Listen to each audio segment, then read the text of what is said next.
Hi, everybody. This is Silvio Canto in Dallas, Texas on Tuesday, March the 25th. And welcome. Welcome to our commentary. I have a post over at the American Thinker today about the Democrats, and they just keep digging. They keep digging. They keep, somehow, somebody has convinced them that if they go further and further to the left, that's going to increase their appeal. I think a lot of it is the fact that that's where the energy and the money is right now in the Democrat Party. I mean, the people who are turning out to demonstrate, the people who are, out there supporting the Democrats, that's the wing of the party doing it. So they are forcing a lot of the Democrats to be as far to the left as they can be. And unfortunately, this is not improving their appeal. In other words, they're not becoming more appealing by going to the left because that's not where the public is. I mean, if they want to function, if they really want to be an opposition party, they need to be going to the center and they need to work with Trump or criticize Trump when they've got something constructive to say. But I mean, all this nonsense about, Elon Musk and how Trump is helping the rich. I mean, that kind of stuff isn't going to get you anywhere, Democrats. I don't know how else to tell you. They need to stop digging. And the article that I wrote is based on a piece written by Rui Teixeira, who basically came out and said the Democrats have an image problem, they have a young people problem, and they also have a perception that they cannot govern. And that perception is based on, if you look at where people are moving away from, they're moving away from Democrat cities and states. And where are they moving to? Well, they're moving to Texas, they're moving to Florida, and so on. So the perception that they cannot get things done, the perception that they're too far to the left, they have a brand problem, as they like to say. And all you hear from the Democrats is, well, Trump is dropping in the polls. Well, he's really not dropping. I mean, it depends what poll you look at. All right. He's anywhere from 47 approval to 52 approval, depending on which poll you like or which one you want to talk about. I mean, I like Rasmussen, not because I have anything to do with it. It's just that Rasmussen has turned out to be a really reliable pollster. I mean, they got the 2024 election just right. 2016 also. I mean, they're out there, and then when they say something, it turns out to be right most of the time. So I like them, and they've got Trump at 52. Now, maybe you don't like them. You say that's too high. Okay, that's fine. Tell me which one you like. 47? 47 is not a bad number for a guy like Trump governing in a very divided country. So the Democrats need to stop talking about Trump's approval rates, and they got to start coming up with something beyond criticizing Elon Musk or Trump or this or this or that. They're not, they're not winning by running to that corner, that political corner. On the contrary, they're losing because that's not where the public is. The public is in the middle somewhere. They're not, in the left or right wing corner. And the Democrats keep running to the left wing corner. We saw that with Bernie Sanders out there. Well, Bernie Sanders is not even a Democrat. He's an independent, as he likes to call himself, but he's really a socialist. And Alejandra Ocasio-Cortez, I'm not even sure she knows what she is. I don't honestly think, with all due respect, that she's that intellectual about. I mean, I think somebody's reading these speeches or writing these speeches for her. I think she has a lot of talking points that she throws out. But I've never really seen her debate anybody. At least Bernie Sanders can debate you. But Alejandra Ocasio-Cortez is just a talker. And I don't think that's your winning card if you want to, go out in the country and compete in all of those counties that they lost between San Francisco and Washington, D.C. So the Democrats keep digging. That's the name of the post that I've got over at the American Thinker. What else could I tell you? They keep on digging. Well, I guess the big story today is this national security breach. As I understand it, some information about an attack on these Houthis or Houthis, whatever they're called, The people that we keep bombing, these are the pirates who attack commercial ships and all of that, the terrorists who attack ships. And we've hit them pretty hard.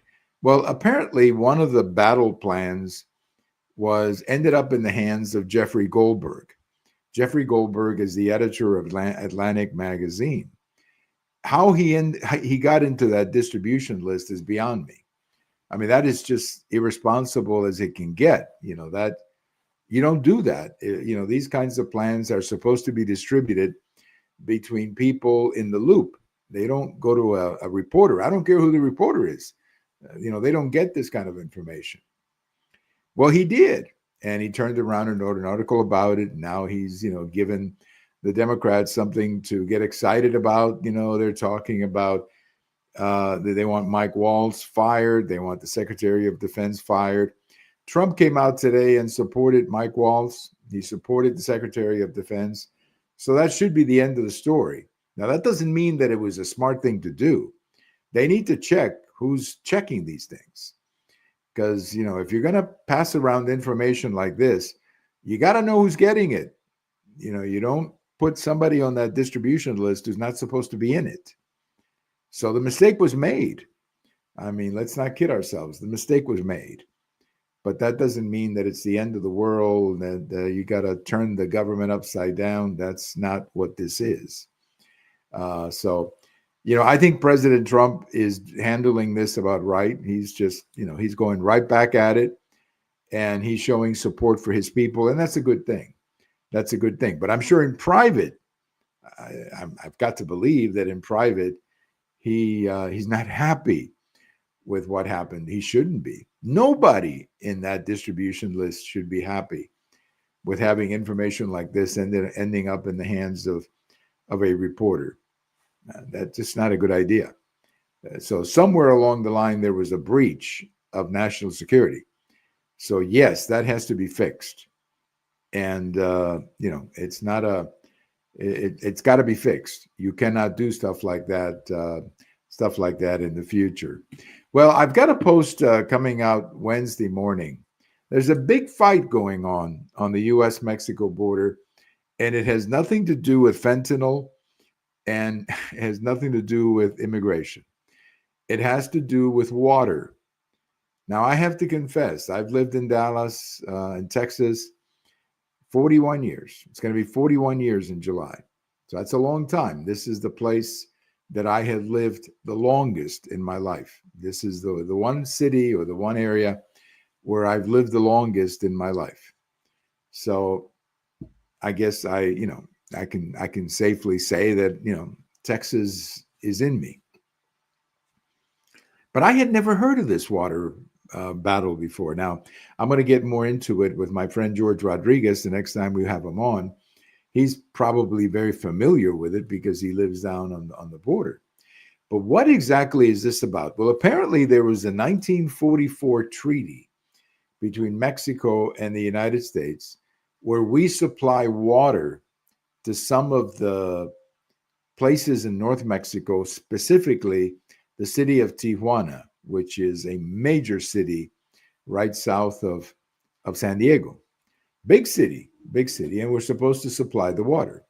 But apparently Mexico, according to Texas and the United States, is not living up to the treaty. Now, I read something that the president of Mexico, and I write about this in my post, the president of Mexico is saying that the real problem is that they're having a very bad drought. So for whatever reason, they cannot share the water like they're supposed to. On the other hand, Senator Cruz and other people have said that it's really more that Mexico has not been taking this issue very seriously, that they always wait till the last minute to do something about it. I don't know. As I said, I'm not an expert on this topic, so I'm going to believe both sides for the time being until I get more information. There's also a report that some of the water pipes going down to Tijuana have a lot of leaks, just bad maintenance or whatever.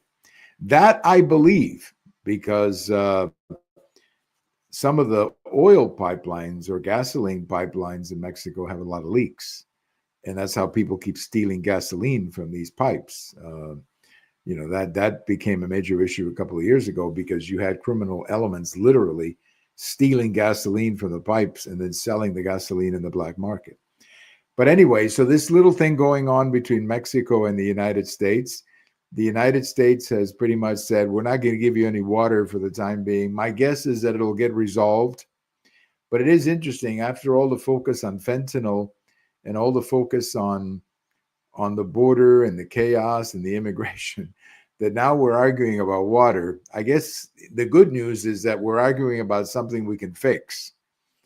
And hopefully it'll get fixed. But that was all brand new to me. I had no idea about this 1944 treaty between the United States and Mexico having to do with water. Had no idea that was part of the deal, but it is. And at the moment, the United States is saying that Mexico is not living up to the treaty. Well, we'll see where this goes. I've got a post about it coming out tomorrow. My guess is that this particular story is going to probably get a lot worse before it gets better. Anyway, today we conclude by saying that Aretha Franklin was born on this day in 1942. Aretha Franklin, very well-known artist, very popular singer. She performed. I don't think she wrote many songs, but she performed many songs in the late 60s, early 70s. One of the best singers. I remember a song called Respect in Spanish Harlem. That was another great song that she recorded. Well, thank you for listening. This is Silvio Canto in Dallas, and we'll talk to you later. Bye-bye, everybody.